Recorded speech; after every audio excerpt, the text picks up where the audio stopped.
Hi everyone, welcome back to my channel. तो आज हम पढ़ने वाले हैं क्लास 7th की ज्योग्राफी का चैप्टर 5 जल। जल के बारे में सोचने पर आपके मस्तिष्क में क्या चित्र बनते हैं? आप नदी, जलप्रपात, वर्षा के रिमझिम, अपने नल के जल के बारे में सोचने लगते हैं। बच्चे वर्षा से भरे गड्ढे में कागज़ की नाव तैराकर बहुत खुश होते हैं। दोपहर तक गड्ढे में जमा जल गायब हो जाता है। वह जल कहाँ चला जाता है? सूर्य के ताप के कारण जल वाष्पित हो जाता है। ठंडा होने पर जल वाष्प संघनित होकर बादलों का रूप ले लेता है। यहाँ से यह वर्षा, हिम अथवा सहिम वृष्टि के रूप में धरती या समुद्र पर नीचे गिरता है। इसमें यह है कि जब जल इकट्ठा होता है तो जो सूर्य के ताप के कारण जल वाष्पित हो जाता है। फिर वाष्पित होने के बाद जल ठंडा होता है तो यह संघनित होकर बादलों का रूप ले लेता है। फिर यहाँ पर वर्षा, हिम अथवा सहिम वृष्टि के रूप में धरती पर या समुद्र पर नीचे गिरने लगता है। जिस प्रक्रिया में जल लगातार अपने स्वरूप को बदलता रहता है, महासागरों, वायुमंडल एवं धरती के बीच चक्कर लगाता रहता है, उसे जल चक्र कहते हैं। जल चक्र क्या होता है? जब जल अपने स्वरूप को बदलता रहता है, मतलब कभी महासागरों में वायुमंडल में आता है, फिर महासागरों में जाता है, तो धरती में आता है। फिर जैसे कि जल वाष्पित होता है, फिर वर्षा के रूप में धरती में आता है, फिर वो या तो महासागर में जाता है। तो इस तरह वायुमंडल में जो चक्र चलता रहता है जल का, उसे जल चक्र कहते हैं। हमारी पृथ्वी धर्मशाला के समान है। जो जल शताब्दियों पूर्व उपस्थिति था वही आज भी मौजूद है। जिस जल का प्रयोग आज हम हरियाणा के खेत में सिंचाई के लिए कर रहे हैं, हो सकता है कि वह सैकड़ों वर्ष पहले अमेज़न नदी में बहता हो। मतलब जल का रूप बदलता रहता है, कभी कहाँ चला जाता है, तो जल का कोई निश्चित स्थान नहीं होता है। अलवण जल के मुख्य स्रोत होते हैं नदी, ताल, सोते एवं हिमनद। जो अलवण होता है, लवणीय जल सिर्फ होता है समुद्र का। जो अलवण होते हैं जिसका हम उपयोग करते हैं वो है नदी, ताल, सोते और हिमनद। महासागरों और समुद्र का जल लवणीय होता है। इसमें अधिकांश नमक सोडियम क्लोराइड या खाने में प्रयोग किया जाने वाला नमक होता है। जो समुद्र में जो जल पाया जाता है वो लवणीय होता है, जो कि हमारे किसी काम का नहीं होता, सिर्फ उससे हम सोडियम क्लोराइड या नमक का उपयोग करने में कर सकते हैं। तो ये इसी तरह का ये जल बता रखा है। यह महासागर हैं, ये हिंद महासागर, ये उत्तरी अटलांटिक महासागर, मतलब कि नदी भी है, अमेज़न नदी है यहाँ पे अफ्रीका में, नाइजर। तो ये इस तरह का जो समुद्र, झीलें, नदियाँ सब इस मानचित्र में बताई गई हैं। अब है जल का वितरण। हम सभी जानते हैं कि पृथ्वी की सतह पर 3/4 भाग जल से ढका हुआ है। 3/4 भाग जल से, मतलब कितना सारा हमारे जल उपलब्ध है। तो यदि धरती पर थल की अपेक्षा जल अधिक है तो अनेक देशों में जल की कमी का सामना क्यों करना पड़ता है? क्या पृथ्वी पर मौजूद संपूर्ण जल हमारे लिए उपलब्ध है? तो जो 3/4 अगर हमारे पृथ्वी पर जल पाया जाता तो हम फिर भी पानी के लिए क्यों तरसते हैं, क्यों पानी की कमी आती है? वो इसलिए क्योंकि जो महासागर का जो जल है वो है 97.3%। तो ये लवणीय जल होता है, जो ये किसी काम का नहीं होता है। और फिर जो बाकी का जो शुद्ध पानी होता है वो है बर्फ़ का 2% है, भूमि का जल 0.68, झीलों का अलवण जल। ये सब हमारे जो बाकी का जो 3% जो जल होता है वही हमारे लायक होता है। महासागर का जल लवणीय होता है, तो वो हमारे किसी काम का नहीं होता है। साधारण क्रियाकलाप द्वारा जल के वितरण को प्रदर्शित किया जा सकता है। 2 लीटर जल लीजिए। मान लीजिए पृथ्वी की सतह पर जल की संपूर्ण मात्रा है। बर्तन से 12 चम्मच जल मापकर दूसरे कटोरे में भरिए। बर्तन से जल निकालने के बाद शेष जल लवणीय जल को दर्शाता है, जो महासागर एवं समुद्र में पाया गया है। यह जल उपयोग के लिए कोई उपयुक्त नहीं है हमारे लिए, ये लवणीय जल है। और ये एक तरह का एग्जाम्पल बता रखा है कि 2 लीटर जल लीजिए, फिर 12 चम्मच दूसरे कटोरे में, जो बाकी जो बचता है ज़्यादा वो लवणीय जल है, और बाकी जो 12 चम्मच है वो लवण है, वह अलवणीय है। जो बाकी जो बचता है वो लवणीय है और लवण। तो 12 चम्मच लवणीय जल है जो कि हमारे लिए उपयुक्त है कि उसका उपयोग हम कर सकते हैं, और लवणीय जल तो हमारे किसी काम का नहीं होता है। जीवन के लिए जल अत्यधिक आवश्यक है। प्यासे होने पर केवल जल ही हमारी प्यास बुझा सकता है। ऐसे में आपको क्या ऐसा नहीं लगता कि लापरवाही से जल का उपयोग करने पर हम बहुमूल्य संसाधन को बर्बाद कर रहे हैं? मतलब इसमें ये बता रखा है कि जल सबसे अधिक महत्वपूर्ण है हमारे जीवन में।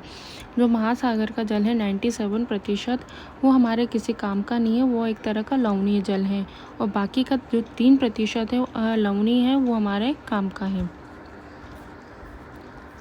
ये इस तरह की न्यूज़ है कि हाँ, गंगा कितनी गंदी हो रही है, मतलब पानी की कमी आती ही जा रही है हमारे जीवन में।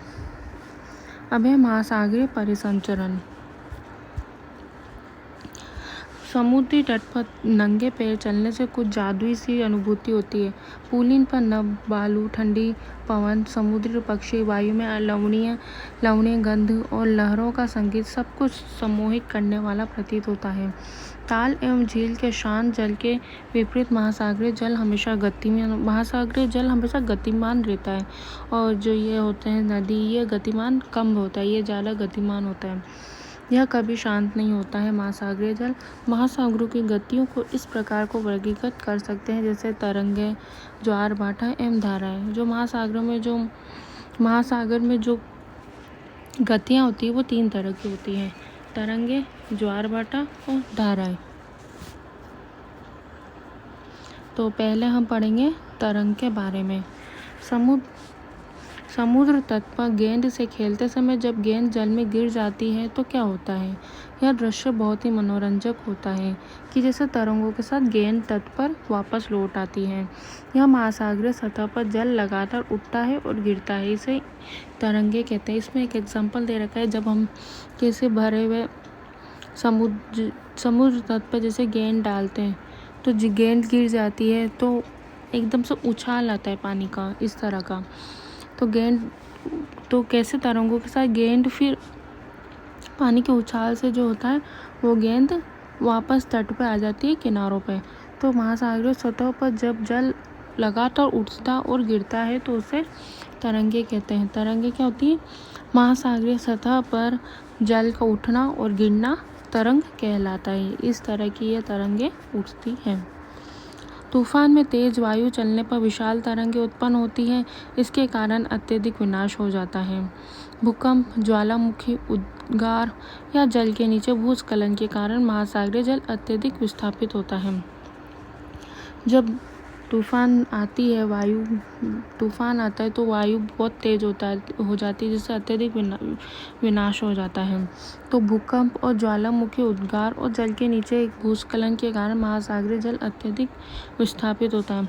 इसके परिणाम 15 मीटर तक की ऊंचाई वाली विशाल ज्वारीय तरंगे उठती है, तो उसे सुनामी कहते हैं। जब तूफान आता है इस महासागर में तो 15 मीटर तक की ऊंचाई में एक ज्वारीय तरंगे उठती है, तो उसे सुनामी कहते हैं। अब तक का जो सबसे ज़्यादा जो सुनामी आई है 700 किलोमीटर, कितनी ज़्यादा होगी, मतलब कि जो कि 2004 के सुनामी से भारत के तटीय क्षेत्रों में अत्यधिक विनाश हुआ था। सुनामी के बाद अंडमान और निकोबार द्वीप समूह में जो इंदिरा पॉइंट था वो पूरा डूब गया था। मतलब 700 किलोमीटर प्रति घंटे के साथ जो सुनामी आई, काफ़ी तेज आई होगी, और उसमें जो अंडमान और निकोबार का जो इंदिरा पॉइंट था वो पूरा डूब गया था। सुनामी पृथ्वी का तांडव, तो ये वही है जो कि 2004 में, दिसंबर 2004 में हिंद महासागर में आई थी। उसी सुनामी के बारे में बताया गया है।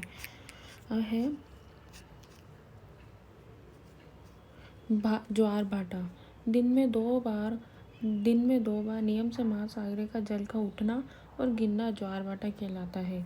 दिन में 2 बार निश्चित होता है कि जो समुद्र का जो महासागर का जल होता है वो दिन में 2 बार उठता है और नीचे गिरता है। वह सर्वाधिक ऊंचाई तक उठकर जल तट के बड़े हिस्सों को डुबो देता है, तो उसे ज्वार कहते हैं। जब बहुत बड़ा हिस्सा जो होता है तट का वो डुबोना, उसे ज्वार कहते हैं। अब जल फिर वापस अपने निम्न स्तर पर चला जाता है, तट के पीछे चला जाता है, तो उसे भाटा कहते हैं। सूर्य एवं चंद्रमा के शक्तिशाली गुरुत्वाकर्षण बल के कारण पृथ्वी की सतह पर ज्वार भाटा आता है। जो सूर्य और चंद्रमा के जो शक्तिशाली गुरुत्वाकर्षण के कारण ही ज्वार भाटा आता है। जब पृथ्वी का जल चंद्रमा के निकट होता है तो उस समय चंद्रमा के गुरुत्वाकर्षण बल से जल आकर्षित होता है, जिसके कारण उच्च ज्वार आता है। जो पृथ्वी का जब जल होता है वो जब चंद्रमा के निकट आता है, जब ये पृथ्वी का जल होता है चंद्रमा के निकट आता है तो जल अभी आकर्षित होता है, इसके कारण उच्च ज्वार आता है। पूर्णिमा और अमावस्या के दिनों में सूर्य, चंद्रमा और पृथ्वी तीनों एक सीध में होते हैं, तो इस समय सबसे ऊंचा ज्वार भाटा उठता है। सबसे बड़ा ज्वार भाटा कब उठता है? पूर्णिमा, अमावस्या के दिनों में। जो चंद्रमा होता है इसमें चंद्रमा, पृथ्वी और सूर्य ये तीनों एक ही जगह होते हैं, इसलिए सबसे ज़्यादा ऊंचा ज्वार भाटा सबसे ऊंचा ज्वार उठता है। इस ज्वार को बृहद ज्वार कहते हैं। लेकिन जब चंद्रमा अपने प्रथम व अंतिम चतुर्थांश में होता है तो चांद और सूर्य का गुरुत्वाकर्षण बल विपरीत दिशाओं से महासागरीय जल पर पड़ता है। परिणाम स्वरूप निम्न ज्वार भाटा आता है। इस ज्वार को लघु ज्वार भाटा कहते हैं। तो बृहद ज्वार भाटा तो आपको समझ में आ गया, जिसमें पृथ्वी, सूर्य, चंद्रमा एक सीध में होते हैं तो उसे बृहद ज्वार आता है। और जो लघु ज्वार जो होता है उसमें चंद्रमा और सूर्य का जो गुरुत्वाकर्षण बल होता है वो विपरीत लगता है, और जो चंद्रमा होता है प्रथम और अंतिम चतुर्थांश में होता है तो निम्न ज्वार भाटा आता है, तो उसे लघु ज्वार कहते हैं। उच्च ज्वार नौसाचक में सहायक करते हैं। जो उच्च ज्वार होता है वो नौसाचल में सहायक करते हैं और ये जल स्तर को तट की ऊंचाई तक पहुंचाते हैं। ये जहाज को बंदरगाह तक पहुंचाने में सहायक होते हैं। उच्च ज्वार मछली पकड़ने में मदद करते हैं। उच्च ज्वार के दौरान अनेक मछलियां तट के निकट भी आ जाती है। इसके फलस्वरूप मछुआरे बिना कठिनाई के मछलियां पकड़ लेते हैं। कुछ स्थानों पर ज्वार भाटे से होने वाले जल के उतार चढ़ाव का उपयोग विद्युत उत्पन्न के लिए किया जाता है। अब है महासागरीय धाराएं। महासागरीय धाराएं क्या होती है? महासागरीय धाराएं निश्चित दिशा में महासागर सतह पर नियमित रूप से बहने वाली जल की धाराएं होती हैं। ये धाराएं गर्म और ठंडी दोनों हो सकती हैं। सामान्यतः गर्म जो महासागरीय धारा होती है भूमध्य रेखा के निकट उत्पन्न होती है एवं ध्रुवों की ओर बहती है। ये भूमध्य होता है बीच में, तो ये ध्रुव की ओर बहती है। ठंडी धाराएं होती है वो ध्रुवों से उच्च अक्षांशों के उष्ण कटिबंधीय और निम्न अक्षांशों की ओर बहती है। ये ठंडी नीचे की ओर बहती है ध्रुवों से, और गर्म भूमध्य से ध्रुवों की ओर। धाराएं शीत जलधाराएं होती है, जबकि गल्फ स्ट्रीम गर्म जलधारा है। जो गर्म है वो गल्फ स्ट्रीम में महासागरीय धारा किसी क्षेत्र के तापमान को प्रभावित करती है। गर्म धाराओं से सतह पर तापमान गर्म होता है, और जिस स्थान पर गर्म और शीत धाराएं होती है वहाँ पर विश्व भर में जो सर्वोत्तम मत्स्यन्य क्षेत्र पाया जाता है। जापान के आसपास एवं उत्तर अमेरिका के पूर्वी तट में इसके कुछ उदाहरण हैं। ये इसी तरह इसमें धाराएं बता रखी, काफ़ी सारी धाराएं भूमध्य की तरफ है। भूमध्य से जो कोई गल्फ स्ट्रीम है, सब तरह की धाराएं। गल्फ स्ट्रीम आ गई, ये ऊपर की ये गर्म धारा है, ध्रुव की तरह जा रही है। और ये दक्षिण विषुवृत्त धाराएं, दक्षिणी ध्रुव धाराएं। तो इस तरह की सारी धाराएं हैं। जहाँ गर्म एवं ठंडी जल धाराएं मिलती हैं वहाँ कोहरे का मौसम रहता है। ऑफकोर्स है, जहाँ गर्म और ठंडी दोनों होगी जल धाराएं वहाँ मौसम कोहरे जैसा हो जाता है। इसके फलस्वरूप नौसंचालन में बाधा होती है। नौसंचालन में बाधा क्यों आती है? उस पर नौ संचालन में इसलिए बाधा आती है कि वहाँ दिखाई नहीं देता कोहरे के कारण। नौ संचालन में नाव चलाते हैं तो इसलिए। तो इसी तरह हमारा जो ये चैप्टर 5 है ज्योग्राफी का जल, यहीं ख़त्म होता है। और इसके पहले के जो चैप्टर है 1 से 4 के वीडियो के लिंक मैं आपको डिस्क्रिप्शन बॉक्स में दे दूँगी। तो प्लीज़ कमेंट ज़रूर करके बताइए कि आपको कैसा लगा जो मैं आपको समझा रही हूँ। अच्छा लगा तो भी कमेंट करें, अच्छा ना लगा तो भी कमेंट करें।